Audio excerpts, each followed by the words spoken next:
Olá, que a graça do Senhor Jesus esteja com você. Espero que você tenha dormido bem, que o dia tenha amanhecido maravilhosamente para você, que você esteja de bom humor, que você esteja pronto para receber as bênçãos celestiais. Vá para as atividades desse dia com Deus, com a palavra de Deus no seu coração, porque eu tenho certeza que assim você vai ser muito mais feliz, andará em mais segurança. Não se esqueça de se inscrever caso ainda não tenha feito e ao final de deixar o seu gostei ou não gostei. Vamos ao tema de hoje, vendo claramente. Jesus, ele é especialista em consertar as coisas na vida dos seres humanos. A Bíblia está repleta de exemplos de Jesus curando ou abrindo os olhos dos cegos, né? Curando várias pessoas, mas nós vamos falar agora da cura de um cego, mas Jesus curou outro cego, curou Bartimeu. Em João 9 tem outro cego de nascença que o Senhor Jesus também curou. Agora imagina a alegria de um indivíduo que não enxergava, vivia sempre em trevas, na escuridão. Depois da ordem de Cristo, agora ele podia enxergar todas as coisas, a beleza da vida, o colorido desse mundo, né? Imagina que alegria, que felicidade, imagina tamanha gratidão que essa pessoa sentiria por Cristo, por esse milagre. Pois muito bem, Jesus, ele faz um outro milagre. Agora no capítulo 8, a partir do versículo 22, traz esse relato. O interessante é que a história desse relato é única, e somente Marcos relata esse episódio. Jesus cura esse cego de uma maneira diferente do padrão que ele utilizava antes. Aliás, Jesus não seguia nenhum padrão. Cada cura era única na sua realização. Olha que interessante, escute bem. A Bíblia fala assim, Marcos capítulo 8, versículo 22 em diante. Então chegaram a Betsaida e lhe trouxeram um cego, rogando-lhes que o tocasse. Jesus, tomando o cego pela mão, levou-o para fora da aldeia e, aplicando-lhe saliva aos olhos e impondo-lhe as mãos, perguntou-lhe, vê alguma coisa? E este, recobrando a vista, respondeu, vejo os homens, porque como árvores os vejo andando. Então, preste atenção. Jesus, então, toca os olhos com saliva daquele homem, e aquele homem não recuperou perfeitamente a sua visão. Ele via os homens, mas via como árvores, ou seja, viam vultos, né? Já era alguma coisa. Antes ele via somente trevas, não enxergava nada. Agora ele conseguia ver os homens como vulto, como árvores. Olha que interessante, Jesus precisou fazer esse milagre em duas etapas. O verso seguinte diz assim, verso 25. Então novamente lhe pôs as mãos nos olhos e ele, passando a ver claramente, ficou restabelecido e tudo distinguia de modo perfeito. Jesus precisou tocar duas vezes esse homem para que ele recuperasse a visão. É porque Jesus tinha um poder menor? Será que Jesus perdeu o poder? Será que a energia criativa de Deus estava diminuindo a ponto dele tocar duas vezes? Um toque só não seria suficiente? Como ele fez com os demais cegos que ele curou anteriormente? Que enigma, né? Quer dizer para você, queridos amigos, olha, não se engane. Aqui não é porque os olhos, quer dizer, o poder de Cristo estava diminuindo, que a energia criativa de Cristo enfraqueceu, por isso ele precisou tocar duas vezes? Não.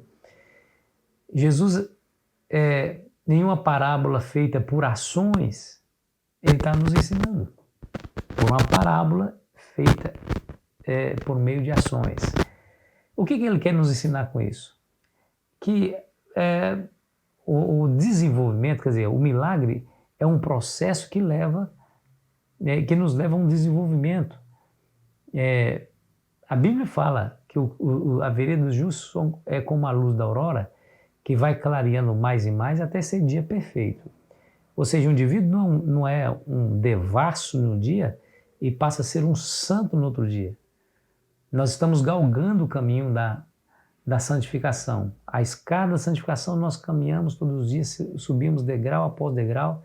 É verdade que somos pecadores, às vezes erramos, fazemos coisas que não devíamos fazer, pensamos outras que não devíamos pensar, mas ao cairmos em arrependimento, pedir perdão a Deus, nós continuamos a jornada.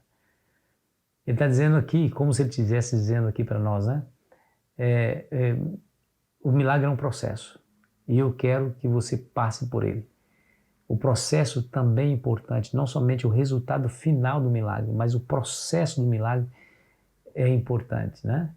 Um indivíduo que luta contra seus próprios desejos, que antes se entregava aos seus desejos, agora luta contra ele, nesse processo ele se torna cada vez mais forte. E é assim, na tentação, quando você vence as pequenas, você acumula força para vencer ainda as maiores. E virão maiores, cada vez maiores. E cada provação tem o poder de tornar você mais forte, a fim de enfrentar aquelas que estão justamente à nossa frente. Coisa interessante, né? A lição diz aqui que a restauração da visão é a metáfora do crescimento no discipulado. É crescer.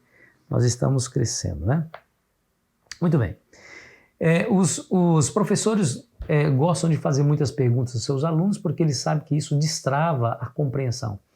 É importante nós compreendermos para que nós possamos agir de acordo com a compreensão. Se nós não compreendemos, a nossa ação muitas vezes não será ou não estará em harmonia com aquilo que Deus quer nos ensinar. Então vamos compreender.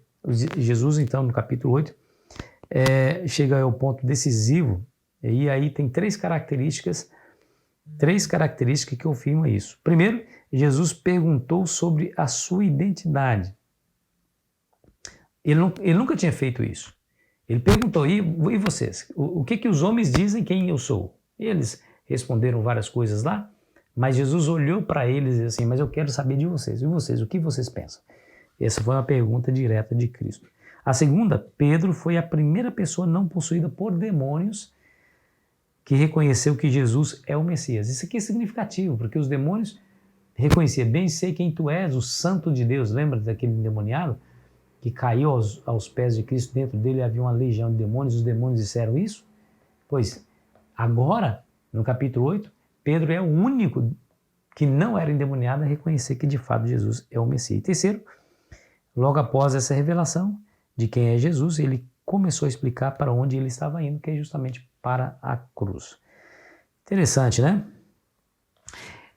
Depois dessa experiência, como ele fez em outras ocasiões, ele pediu para que seus discípulos guardassem segredo. Esse é o que nós estamos estudando aí no livro de Marcos, denominado o segredo messiânico.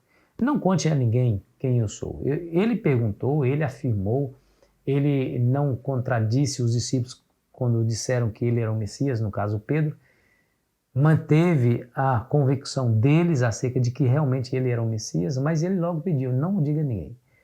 Porque o Messias, naquela época, a ideia do Messias estava impregnada com questões políticas, porque eles entendiam que o Messias haveria de derrubar o poder opressor dos ocupantes da sua terra, que seriam os romanos.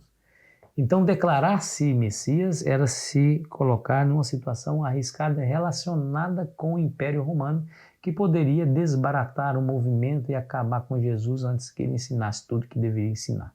Então, por isso, Jesus disse, não diga a ninguém. Tem coisas que são verdadeiras que a gente não podemos dizer no momento. Vamos dizer depois, quando a pessoa está preparada, mas tem coisas que nós precisamos guardar silêncio, porque ainda não é a hora. Jesus mesmo disse para os seus discípulos, eu ainda tenho muita coisa para vos dizer, mas não suporteis agora. Então, nós precisamos aprender essa rica lição. Deixa eu fazer uma pergunta para você, querido amigo e querida amiga. E aí, como é que tem sido o milagre de Cristo na sua vida?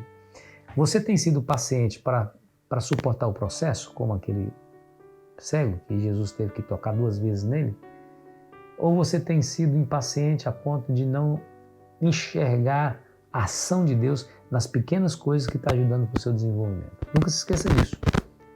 Antes de lhe dar a solução definitiva do seu caso, Jesus quer, acima disso, fazer com que você pareça com o seu Criador. Restaurar em você e em mim a perfeita imagem de Cristo. Aliás, essa é a sua principal obra.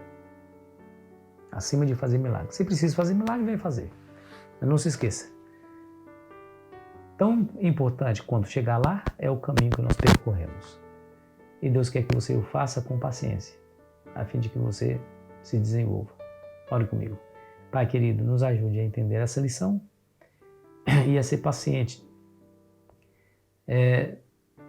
vendo em cada passo, em cada milagre, pequeno que seja, a sua mão nos ajudando a percorrer esse caminho a fim de nos parecer mais contigo. De fato, Senhor, realize essa obra em nossa vida, restaure em nossa vida a sua perfeita imagem, em nome de Jesus. Amém. Foi muito bom estar com você. Amanhã continuaremos a nossa jornada. Aproveite bem o seu dia.